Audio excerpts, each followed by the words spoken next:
So first off, if you've got normal tires on, riding in the rain is about the same as riding in the dry. It's very you lose a lot of confidence, but most of that's just in your head.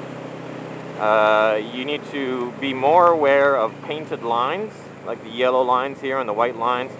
When you get to crosswalks and intersections, there's usually a lot more different types of painted lines, and you need to be aware of those, because they're in the rain, painted lines become much slippier. So, for example, if I'm taking a corner like this, and there's a painted, look at this idiot, no fucking signal light, nothing, fucking blind corner, double solid yellow. If I'm taking a corner, for example, and there's a crosswalk, I'll actually aim between the zebra lines. Like they have lines for a crosswalk, those thick white lines that'll go all the way across the road. I'll actually ride in between them, and it's overkill, but I'll still do it. Here you got some white lines, can't really be helped. What I'll also do is I'll lean off the bike with my body, even though I'm not going fast and I wouldn't normally lean at these speeds. I'll lean off the bike just to help keep the bike more upright, so you have more grip. I do the same thing on gravel roads as well. If I'm on a gravel road and I want to change lanes or something, instead of just using the handlebars to change lanes, I'll actually hang my body off, which is a inefficient way of doing it.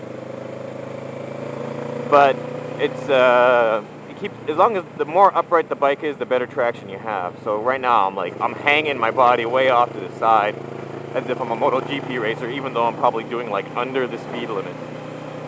Because I try to use my body weight to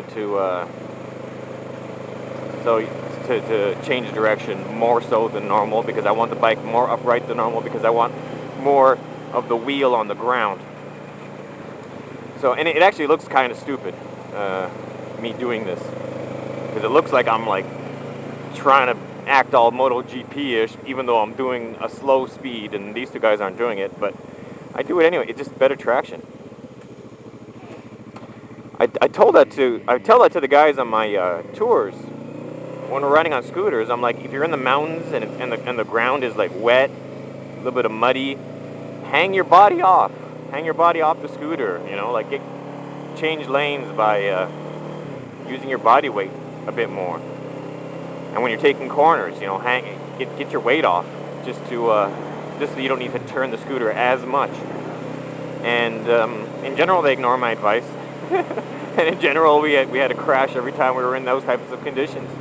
And I'm just like, It's amazing it's amazing how much people in general don't take advice. You get someone that's older than you, with more experience than you, and they're telling you to do something a different way, and you listen to them, and then you just continue to do it your own way. I'd like to think I'm not that person, and I'm definitely less that person than most people, but I'm sure if I thought about it, there are some instances where I do that as well.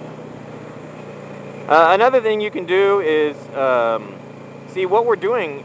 It's interesting, because when you're riding in the rain or on a gravel road in a situation where you have less traction than normal, a lot of things you can do to help improve your traction are the same things that racers do at high speeds on a racetrack to improve their traction. The difference is they're doing it, they're trying to improve their traction because they're riding at high speeds, and they're at the point where they're taking their bike to the limit. They're working their tires to the edge.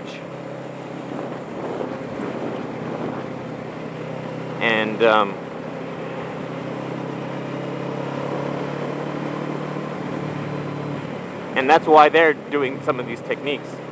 But we're not pressing the bike hard. We're just doing these techniques to help improve our traction. So one of them is hanging your body off the bike. Another one is what in racing is known as pivot steering. And it's when you put weight on the outside foot peg. And what that means is if you're turning right, you push down with your left foot. If you're turning left, you push down with your right foot. and it lowers the center of gravity on the bike, keeping the bike more upright in the turn, and it makes the bike more stable. Well, it makes the bike more stable because you're lowering the center of gravity, and it makes the bike a bit more upright because you're pushing down kind of the opposite peg, but you keep your amount of turn. So in other words, if you're turning at a lean angle, if you're turning at 45% lean angle around a corner, and then you start to push, you're turning left, say, and then you start to push down with your right foot, the bike will stand up a bit more, maybe 50% angle or 55% angle, but you'll still continue to turn at the same amount. So even though you're not turning less than you were before, your bike is a bit more upright than before because you've lowered the center of gravity, and in doing so, you decrease the amount of lean angle needed for that turn. Wow, I actually said that fairly well, didn't I? I didn't stutter or forget any words. Yay for me. So yeah. So pivot steering, hanging off the bike, things that like normally you would see like in a MotoGP race. You can do those things even though you're putting along at the speed limit, just to help increase traction.